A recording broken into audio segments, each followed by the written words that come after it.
Go check out FIFA coins online for great deals in getting coins on Ultimate Team. Hey guys, Cullyboat3 here, and welcome to episode 18 of the Real Dale.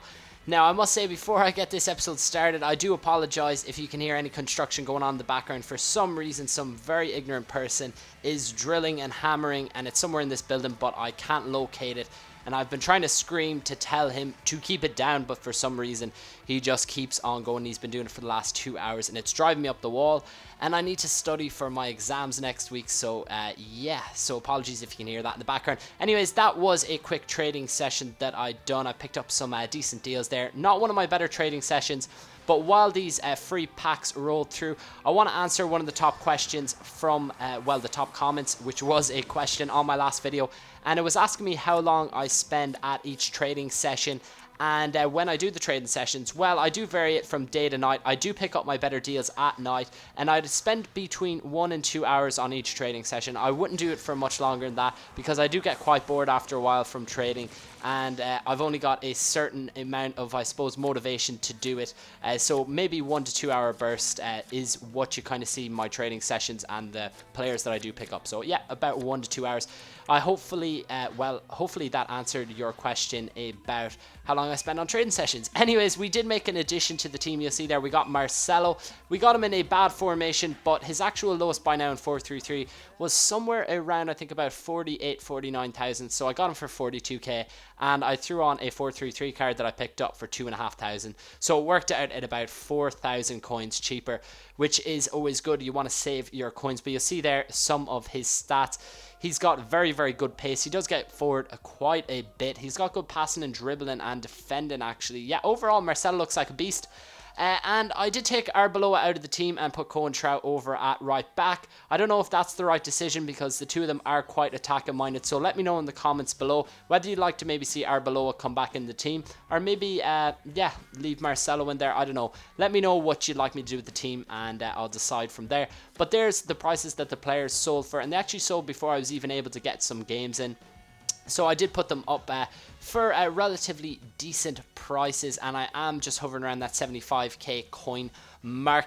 But anyways, I wanted to crack in and do some Division 1 games, or play some Division 1 games, because I actually was away for the whole weekend. You'll notice there wasn't many videos on my channel over the last couple of days because I was at home, but I am now back at college, so I wanted to get straight back in and play some FIFA Ultimate Team, FIFA 13. And yeah, I came up against this guy. Wow, that lasts like 20 seconds. I sounded like a proper little gay boy. Oh my god, I've got to start this commentary again. No, I'm gonna go for it. Alright, never mind. Right, anyways, yeah, first game. This was my first game in about 4 or 5 days, so I was a bit rusty, and yeah, I did end up actually taking the lead with Di Maria, but he does score a goal with Lavezzi. Lavezzi's pace is absolutely amazing.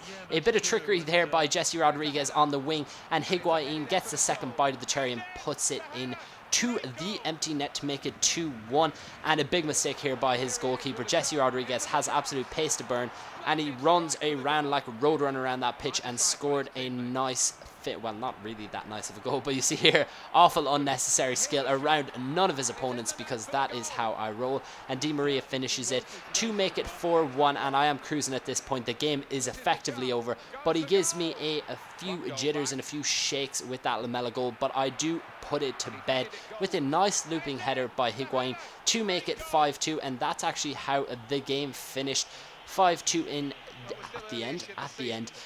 Wow, even my commentaries are rusty. I'm absolutely making a balls of this commentary, but hey, I'm not going to do another one. I'm way too tired. I have way too much study to do for my exams next week, so I've got to get this up as soon as possible. But anyways, into the second game, and we come up against a guy with a very, very good team. He's got Falcao and Benzema up there. He's also got Pepe and Sergio Ramos at centre back, and I was getting absolutely demolished in this game. You see, he scored some very nice goals. Firstly, from Di Maria outside the box, and I think I'm going to need to replace Adan soon enough. We're going to need to get Casillas, and I think he costs just over 100k. I could be wrong. That was the last time I checked. So I will have to do some more trading, save up, and I think he will be one of the next purchases, because I was thinking about Benzema or Casillas next, but Benzema could be, Casillas could be the option. But you see here, this is when you know your day isn't going well. You're 3-0 down, you square it for Mesut Ozil, and he manages to miss an empty net. And again here, Di Maria, I was waiting for someone to come in the box. No one came. Finessed it, and Valdez saves at point blank range. And at that point you think, no, I'm going to get absolutely hammered in this game. But I did end up actually getting one of the goals back. You'll see there, Jesse Rodriguez finishes very nicely, beat a lot of his defenders. And that made it 3-1, and there was 14 minutes left on the clock plus injury time. And yeah, straight away from kickoff, I ended up on the attack once more. He gave me the ball, and you see here Jose Callahan, who I did bring on at halftime in place of Higuain. Also brought on Kaká. But you see there, Modric finishes it. So 2 quick fire goals makes it 3-2 and sets up a very nervy finish. And in the 90th minute, you'll see I have Jesse Rodriguez on the wing. He gets tackled, but Marcelo wins it, plays it inside to Kaká. And don't ask me what happened there, but it was a penalty. You can go back and look at that. I've looked at it, I'd say about 10 times so far, and it was definitely not a penalty. But hey, I will take it every day of the week. And Kaká steps up. Can I grab the last second draw? Yes, I can. Kaká finishes the penalty to finish off the comeback. And I was going crazy at this point. It was only a point, and yeah, I was very, very happy about that. 3-3 is how that game finished.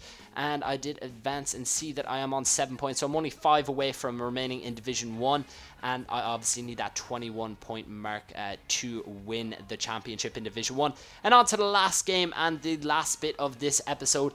And yeah, this guy's got a very good Liga BBVA team. Some great players in there. Obviously, Benzema up front is always a threat. But I do actually end up scoring here. Look at that for a finish by Modric. I think that was Higuain or Di Maria that cracked it off the post. And it came back, and Modric finishes that beautifully. And yeah, he stopped playing after the first goal, so I grabbed a couple of goals. It took me quite a while to actually score these goals. I was kind of messing around, but he did come back after that, and we played out a very, very close game. And it did, and no one got another goal in the game. That's how it finished, 3-0. And I do progress up to 10 points, so one step closer to being safe in Division 1 and hopefully pushing on for that championship. But anyways, that is it for this episode, guys. Apologies about the commentary, but I do hope you enjoyed it. If you did, make sure to leave a like and go subscribe, and I'll see you next time.